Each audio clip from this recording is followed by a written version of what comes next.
Hello, today I'm here with Sonia Malik, who is going to introduce herself, and we're going to be talking about perception and emotions, which is the topic of our weekly assignments today. And I'm going to be asking her some questions that I think are very relevant now during the time of COVID. Sonia, please introduce yourself. Hi, yes, so I'm a psychotherapist. I'm a licensed marriage and family therapist in private practice. All right, so we're going to start off right at the beginning. One of the biggest issues during the time of COVID is people are stressed out, they're anxious, they're feeling a lot of emotions that they normally, well, maybe they normally feel, but they're feeling it much more intensely now. Yeah. From a communication perspective, what is something we can do when we notice people feeling this anxiety with our partners, with people we really love? We notice that they're more anxious. What is something that's within our control to do or say?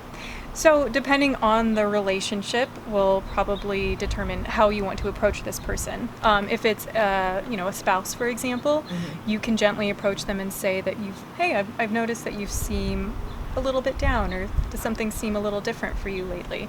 And start with that, offering them the opportunity to open up to you. And if they don't feel comfortable, letting them know that you're always there if they do want to talk. Yeah, because sometimes I think if we've never done that before, they're like, what's with you? Yes. And I might say, well, I know you really well. Yeah. I've just noticed lately you're a little sharper.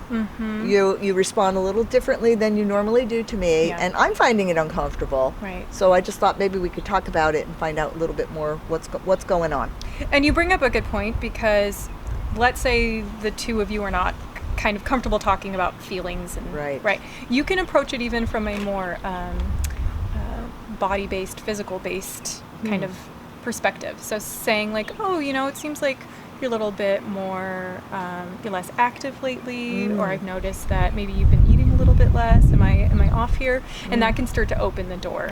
I like what you just said, though. Am I off there here? Because it's my perception, and maybe even the person hasn't recognized it in themselves, or maybe they could become defensive with that. Yes. So the way you asked it very, very nicely. Oh, thank you. And, that was great. Now, children, I'm very concerned about children during this time, because I know that our stress can manifest in many ways, and they could feel this stress. Right. What could we do, especially now where some children are having maybe go back to school earlier, some are happy, some are sad. Yeah. Anything we can do from the communication point with our children? Sure. Kids often feel just as big emotions as adults, but they don't have the words to express them, or even sometimes, depending on the age, the understanding of what's going on internally. So as adults, we can be their teachers in terms of what feelings are, and we don't have to get too complex, but talking about happy, sad, scared, worried. There are a lot of good children's books out there now.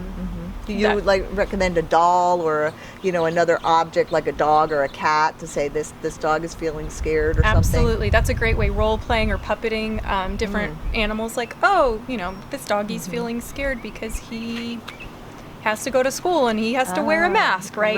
Right. Oh, that's great. And beyond that, kind of literally getting at their level and talking about things that maybe are on your mind. Kids often pick up what we're going through, but we obviously have to do it at an age-appropriate level. So what I mean by that is, let's say you've been really stressed out because, Lost your job. Right, the bills are piling up, all of that. You don't have to explain that specifically to your young child, but you can say, mommy's been having, some hard time at work, and sometimes that makes her a little bit sad, but she still loves you and she still cares about you, right? Well, that would be very nice. Oh. Never thought about that. I mean, really, you're just making sure they don't have the same fear. Like, if mommy's sad, she's going to be depressed or mean. We see so many commercials now on TV. Mommy's sad, she won't play with me, take a pill. Right. But, right? Yes. So I'm just wondering, what else would you recommend during this time of COVID? We've got so many mental health issues going on. Yeah. I know that you're a therapist. At what point, and I know a lot of people say, I can't afford a therapist, I don't know if I need one. Yeah. Do you have some recommendations there? At what point should they seek additional help? I think when you start contemplating whether or not you need extra help, that's probably a really good indicator that it wouldn't hurt to look for it. And maybe you're somebody who hasn't experienced either therapy or groups or any kind of supportive external person. It never hurts to do the following. So if you're lucky enough to have health insurance, you can always call and see if you have in-network providers, or if you want to start small, sometimes group settings can be a little less expensive. There are websites now online that are catered to people who don't necessarily want to have a sit-down session with their therapist, but want to text or have occasional Check-ins, sessions. kind of a check-in thing. I can't personally vouch for them because I haven't used them or worked for them, but there are a lot of options out there. And then as far as other resources, if you feel like you're not in a position to seek professional help, you can talk to trusted family members and loved ones if you need a shoulder. Because to go through this alone is very isolating. Yeah, I think that's what they think, I should be strong, everyone else is strong. Yeah. I'm the only person I see who can't seem to be getting over this. And I know for myself, I've struggled a lot with sleepless nights and just anxiety that I can't put my finger on. I think it's more of the unknown, especially for us going back to school. Will I be in a classroom? How many people will be there at my age? Is it going to be dangerous for me? I have a little grandson. I don't want to potentially give him something that I've picked up. Sure. So I have all these things spinning. If someone is going through something like that, is there anything else that you would recommend beside therapy, communication? I mean, drugs, what? Yoga? I don't know. Yeah, so physical exercise has been shown in numerous studies to have effects that can be as effective as certain psychotropic antidepressant medications.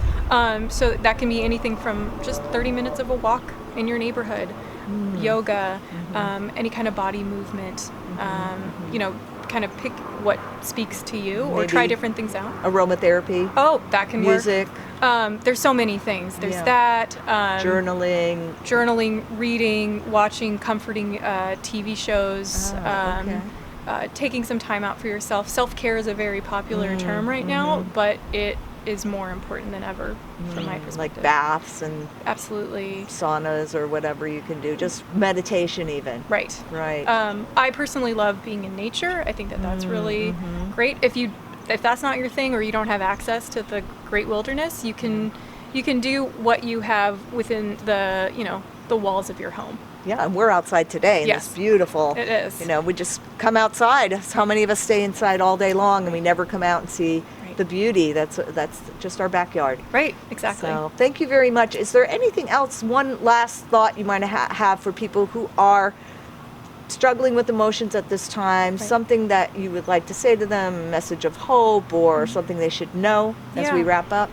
I have seen in my practice overwhelmingly people feeling just not themselves. They might be able to function and maybe other people don't even necessarily pick up on it. They're still able to get their work done. They still are able to maintain their relationships, but they feel that low grade or high grade anxiety, emptiness, depression, just a worry, a malaise.